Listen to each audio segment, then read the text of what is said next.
हमारे प्रिय छात्रों, आज मैं पुनः बीकॉम पार्ट 1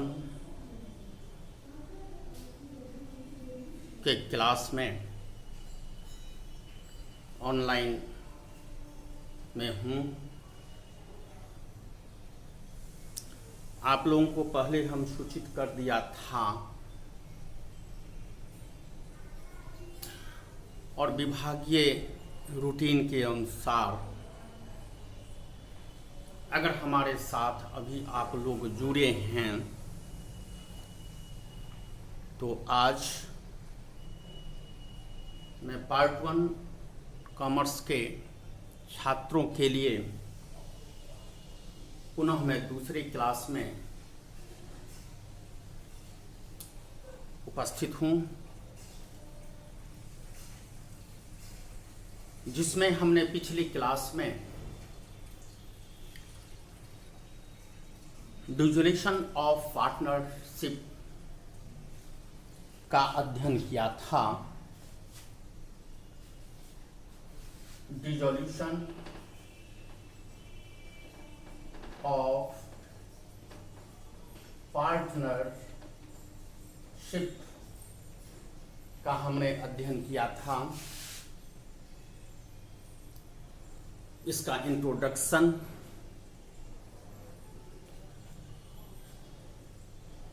पार्टनरशिप क्या है,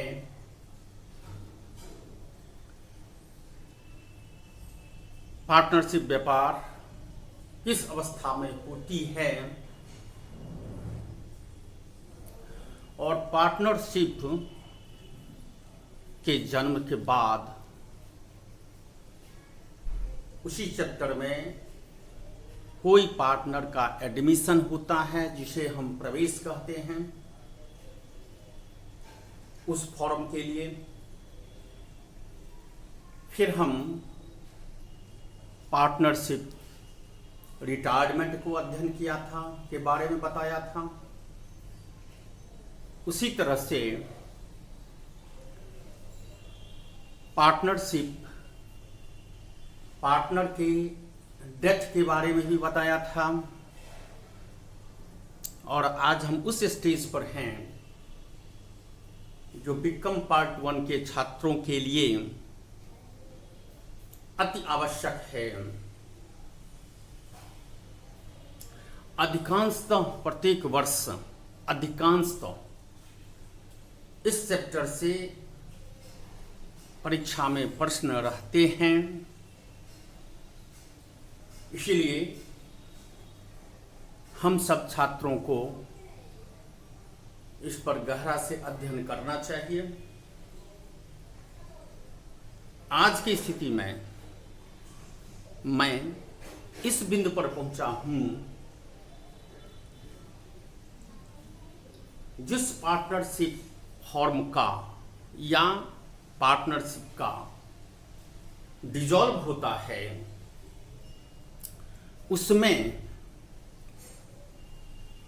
लास्ट में डिसॉल्व होने के बाद अगर कोई अकाउंटिंग ट्रीटमेंट होगा, वह क्या होगा? वह अकाउंटिंग ट्रीटमेंट बिजनेस के बुक में लिखना आवश्यक होता है, क्योंकि जब लिखित प्रोसेस में हम लोग रहेंगे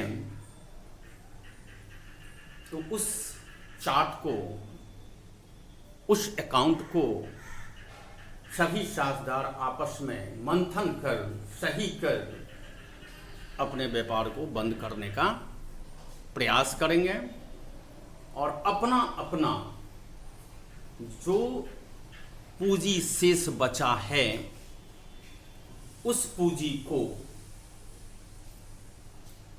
हम वापस लेके, प्राप्त करके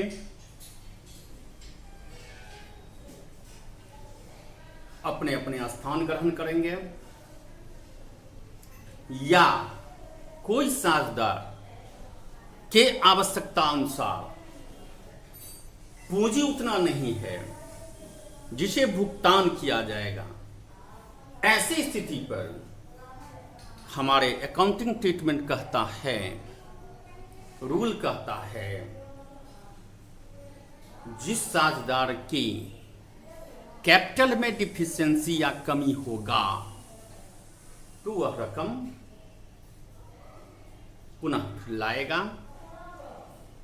इन्हीं सब कार्य के साथ हमने आपको बताए थे लास्ट क्लास में, अकाउंटिंग ट्रीटमेंट में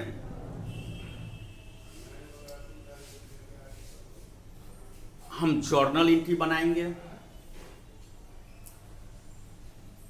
उसके बाद उसके विभिन्न रूप का, विभिन्न आइटम का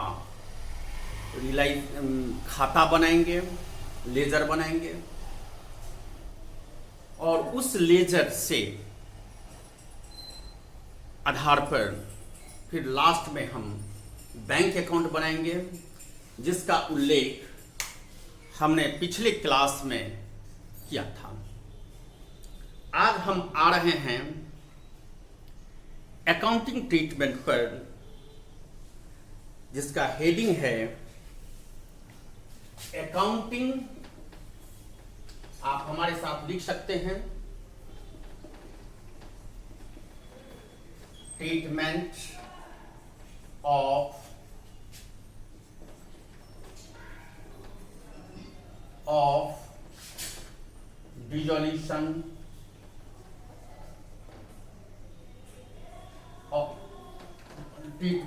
डिसॉल्यूशन ऑफ पार्टनरशिप।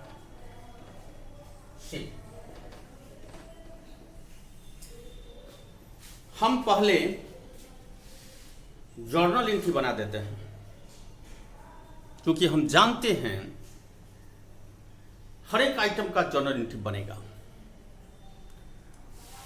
और हमारे दृष्टिकोण से किसी भी आइटम का जर्नल एंट्री बनाते हैं तो आगे कोई कार्य में कठिनाई नहीं होगी। इसलिए हम जर्नल एंट्री बनाएंगे और धीरे धीरे आगे बढ़ेंगे। तो पहला पॉइंट से हम स्टार्ट कर रहे हैं journal entry. Journal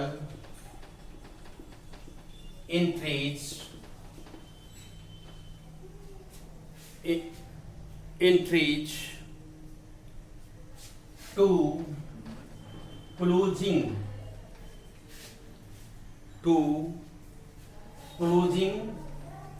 the book of accounts। मेरा हेडिंग होगा। अब इसका हम पहला पॉइंट बना रहे हैं। पहला पॉइंट इसका हम लोग लिखेंगे for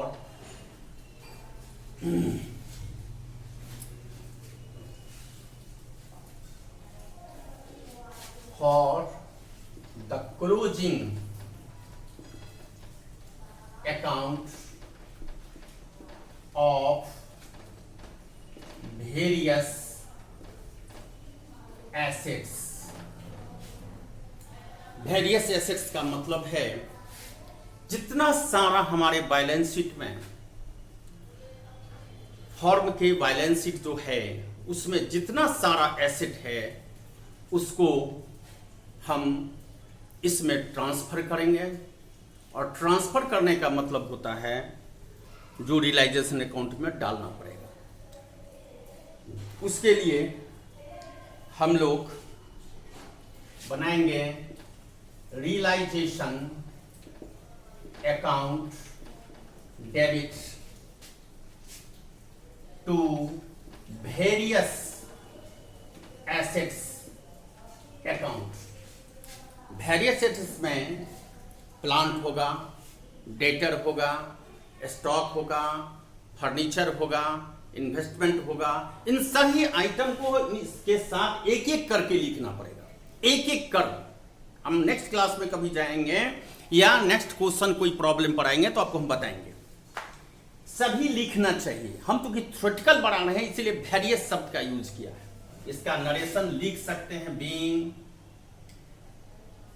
assets transfer to realisation account, छोटा सा नरेशन। दूसरा है जिसमें एक्सेप्ट, कुछ आइटम है उसको हम लोग छोड़ देंगे बाबू, कुछ आइटम जैसे cash in hand, cash at bank, PL account, partners, current account,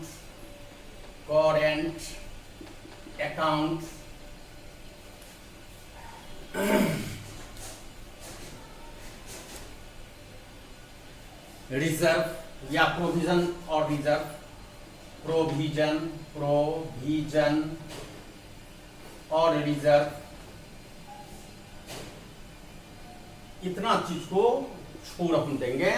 asset side में अगर इतना आइटम है तो हम इसको छोड़ देंगे, इसको हम रियलाइजेशन अकाउंट में ट्रांसफर नहीं करेंगे।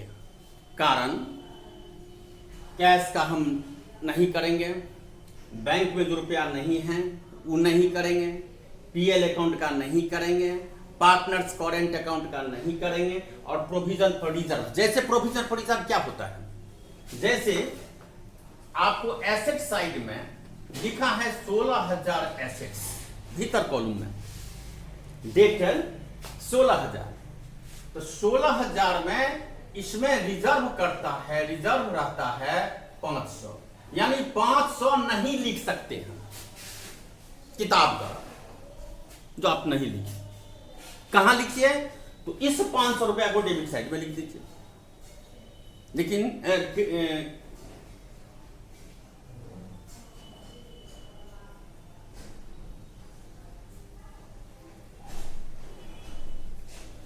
इस डेटर को हम लोग नहीं लिखेंगे। अब मेरा प्रश्न उठता है, जो डेट प्रोविजन को नहीं लिखेंगे, लेकिन हम कह रहे हैं इसका घटा के जो 1500 5,000 हुआ, इसको डायरेक्ट हम इसमें प्रीवियस अकाउंट में लिख डालेंगे। ऐसा भी हो सकता है।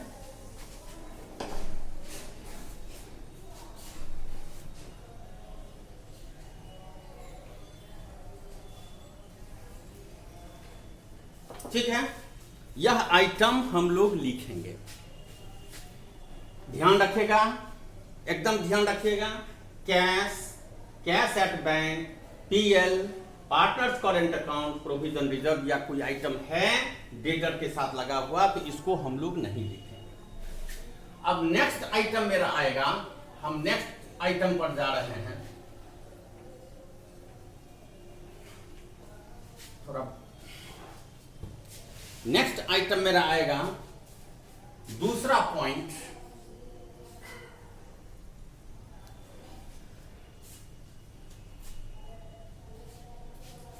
For various assets, various liability, various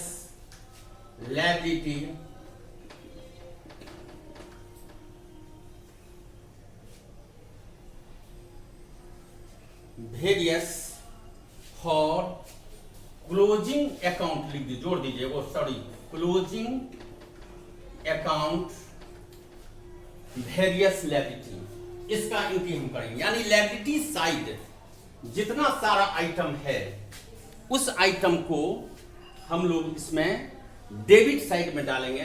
तो इसका हम लिख सकते हैं sundry liabilities account DR to realisation account. इसका नरेशन होगा being sundry liabilities transfer to realisation account, हम यह लिख सकते हैं रियलाइजेशन अकाउंट। अब मेरे पास इसमें भी कुछ आइटम ऐसा है जिसको हम छोड़ सकते हैं, जिसमें हम लिखते हैं एक्सेप्ट, यहां लिख दीजिए एक्सेप्ट। बाबू इसमें बोर्ड थोड़ा पानी वाला है, चौक गड़बड़ है, इसीलिए एक्सेप्ट कैपिटल, कैपिटल को छोड़ देना है, छोड़ देना है। PL partners loan, partners loan, reserve fund,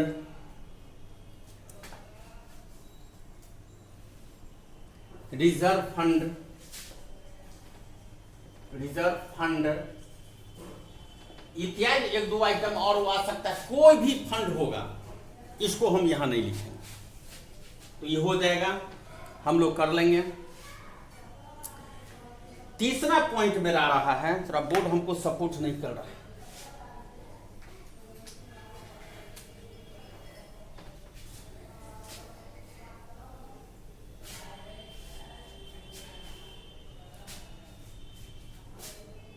हमारा तीसरा पॉइंट है, जरा ध्यान से लिखिएगा, हम यहां लिख रहे हैं, अब कम मिटाना पड़ेगा। फॉर रियलाइज्ड एसेट्स, जब हम संपत्ति को, जो हमने भी ट्रांसफर किया है, उस संपत्ति को हम बेचेंगे, तो बेचने पर हमें क्या आएगा? डेबिट साइड का जितना सारा संपत्ति है सबको हम बेचेंगे। बेचने पर तीन प्रकार से बिकेगा, तीन प्रकार से। पहला, टोटल संपत्ति को इन कैश में बेच दो। दूसरा,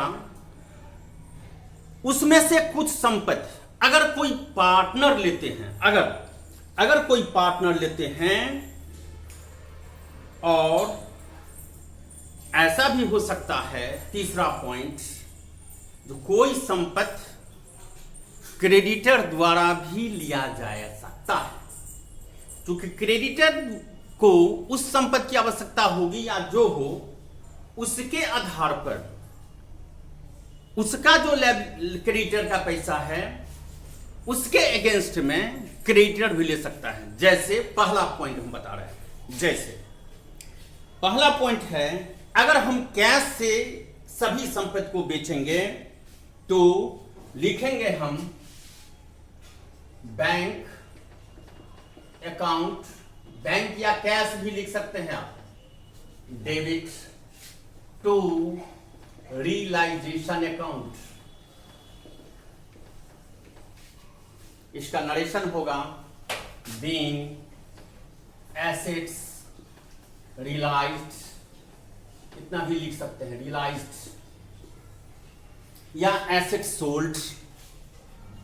अगर कोई पार्टनर लेता है, ध्यान दीजिएगा, अगर कोई एसेट पार्टनर लेता है, अगर लगा दिए हैं, उसका हो जाएगा partners capital oblique current account, current account debit to realisation account,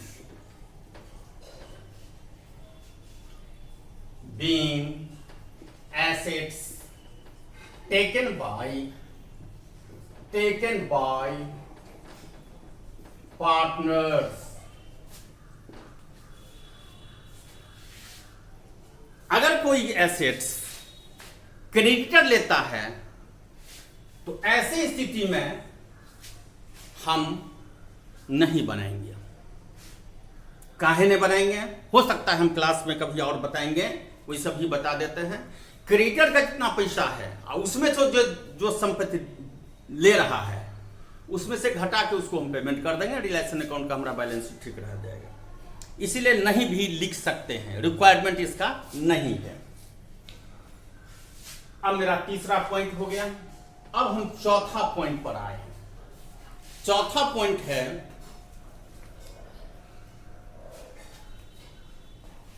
payment for लगा दीजिए, for payment to liabilities in cash,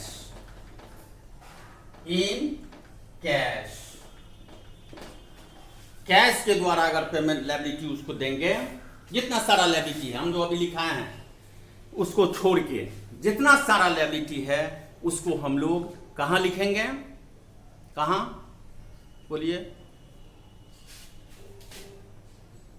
cash में अपने पुस्तक में लिखेंगे, पेमेंट करेंगे उसको हम किसको, इसीलिए realisation account debit to bank account oblique cash account, being payment to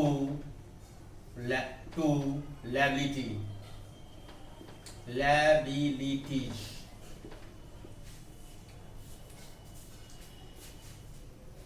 ऐसा भी हो सकता है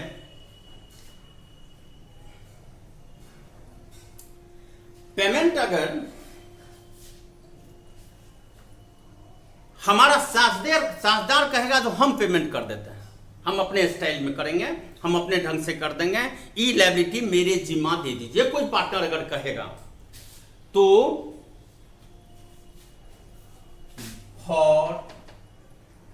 for liabilities payment by partners, इसका हो जाएगा रियलाइजेशन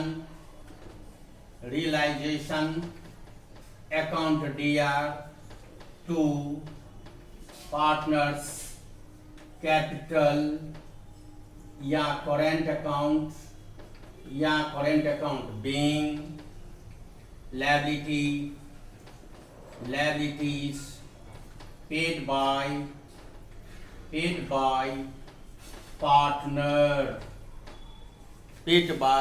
पार्टनर्स, कोई अगर पार्टनर लेता है तो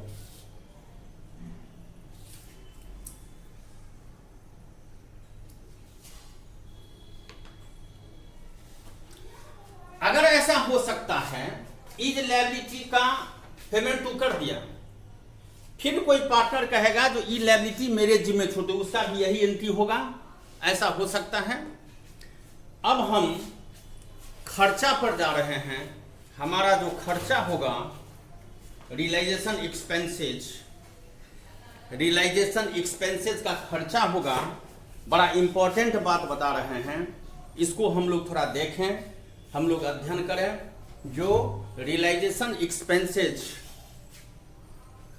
के बारे में हमारे इंटरमीडिएट के छात्रों में भी 12th में यह सिलेबस है, और वहाँ पर प्रश्न में अक्सर रियलाइजेशन एक्सपेंसेस पर भी कोई एंट्री छोड़ देता है प्रश्न में, जो हम छात्रों को सॉल्व करना होगा। ऐसे स्थिति में हम लोग भी इसका व्याख्या कर देते हैं, जरा तुम लोग नोट करते चलते हो तो बहुत अच्छी बात है, नहीं करते हो तो मेहनत थोड़ा भी लगता है। हमारे समझ से होना चाहिए, इनका भी एंट्री जरा ढंग से, बड़ा इंपॉर्टेंट जितना सारा एंट्री है उसमें यह एंट्री हम बना रहे हैं।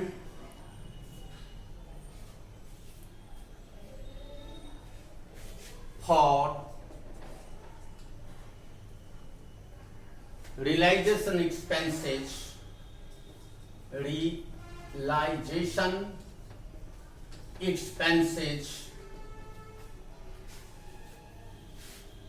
by firm, या ऐसे अभी लिखो रियलाइजेशन एक्सपेंसेस बाय एक्सपेंसेस, बस इतना ही कर, रियलाइजेशन एक्सपेंसेस। इसके ए में पहला पॉइंट हम लिखते हैं, for realisation expenses paid by firm, paid by firm।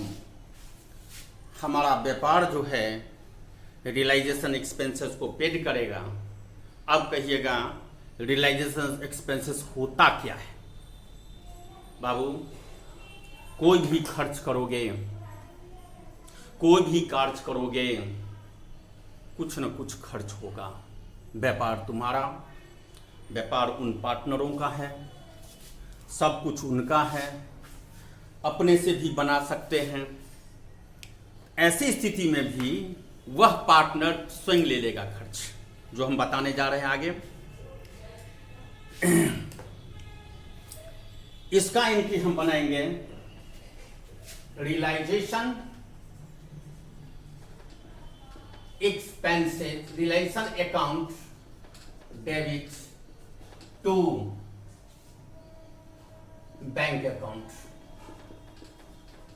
Bracket में आप रिलेशन को एक्सपेंसेस लिख सकते हैं, यहां पर EXP लिख दीजिए शॉर्टकट में, account being realisation expenses paid by form. नहीं भी फॉर्म, रियलाइजेशन एक्सपेंसेस लिख सकते हैं पेड, या रियलाइजेशन पेड एक्सपेंसेस। दूसरा स्थिति इसका हो सकता है ए बी में, realisation expenses paid by partners. कोई साझेदार कहेगा जो छोड़ दीजिए रियलाइजेशन एक्सपेंसेस हम पेड करेंगे। हम जब माने कोई पार्टनर पेड करेगा तो इसका हो जाएगा realisation account debit to partners capital oblique current account being realization expenses paid by partner, paid by partner।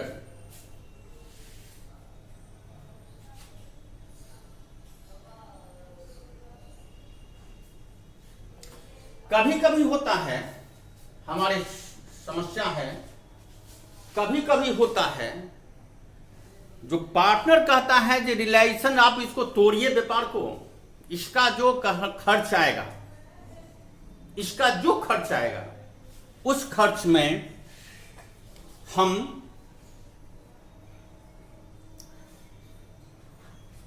हम पेमेंट कर देंगे, व्यापार कर देगा। खर्च है किनका? किसी एक पार्टनर का, और बिहाफ ऑफ पेमेंट करेंगे पार्टनर माने फॉर्म। रिलेशन एक्सपेंस खर्च करना था किसी पार्टनर को, तो पार्टनर कह रहा है अभी आप फॉर्म से पैसा पेड कर दीजिए और हमारे जिम्मा लगा दीजिए। ऐसी स्थिति में हम लोग जब बनाएंगे पार्टनर्स कैपिटल अकाउंट या current account debit to bank oblique cash account,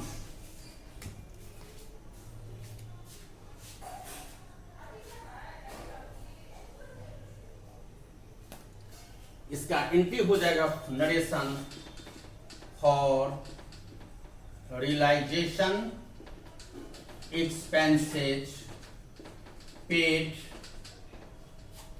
in behalf of partner।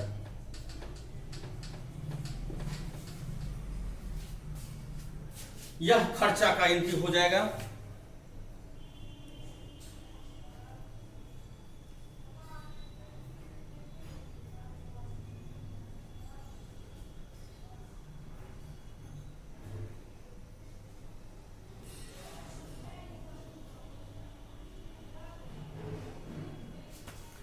अगर किसी कारण से, फिर इसका नेक्स्ट पॉइंट हम डी बताते हैं, जरा ध्यान दीजिएगा। अगर वो पार्टनर कहेगा जो बाबू हम इसका पेमेंट अभी अपने हम स्वयं कर देंगे,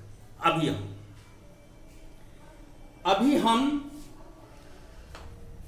इसका एंट्री होगा realisation expenses paid by partner तुम अपना पॉकेट से पैसा निकाल के उसको दे दिया, जिसको रिलेशन, इसका नो एंट्री, इसमें कोई एंट्री नहीं बनेगा, नो एंट्री। अब हम नेक्स्ट पॉइंट पर जा रहे हैं। अब हम रिलेशन एक्सपेंसेस के बारे में बता दिए हैं, नेक्स्ट पॉइंट पर जा रहे हैं। कुछ ऐसे आइटम हैं जो हमने ऊपर में छोड़ दिया है, उस आइटम को हम लोग बंटवारा करेंगे। कैसे ऐसा हो सकता है? कुछ आइटम जिसको हम मिटाइए देते हैं, थोड़ा लिखने में सुविधा होगा। आप तो उनको नहीं काम कर रहा है।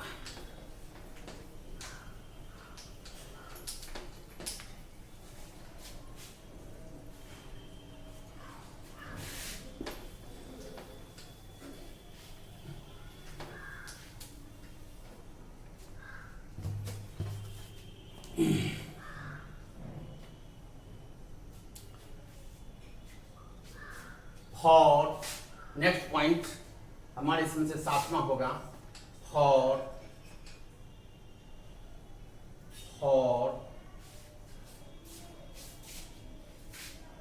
Transfer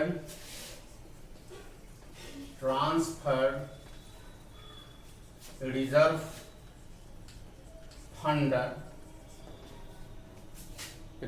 fund PL account investment fluctuating fund joint life policy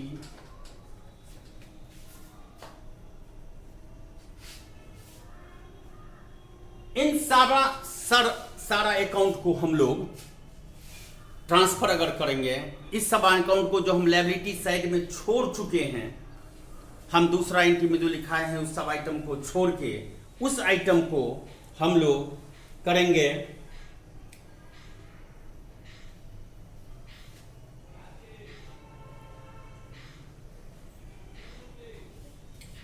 जैसे हम एक एग्जाम्पल लेते हैं, reserve fund account DR to partners current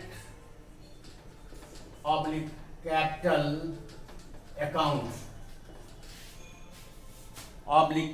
account, इन सब को हम करेंगे ट्रांसफर करेंगे कैपिटल, जितना सारा फंड है, जैसे reserve fund, PL account, investment fluctuating fund, joint life policy, अन्य जितना सारा बचा जो नहीं लिखाए हैं उसको हम लोग ट्रांसफर करेंगे। अगर फिर लगा रहे हैं, अगर मेरा आइटम इसमें दूसरा कोई आएगा, दूसरा ही पहला हुआ ही दूसरा जो एसेट साइड में कुछ है, जैसे पीएल अकाउंट बताए हैं, तो इन सब आइटम को भी हम ट्रांसफर एसेट साइड में है, तो इन सब आइटम को हम लिखेंगे PL account investment fund fluctuating fund account DR to partners, sorry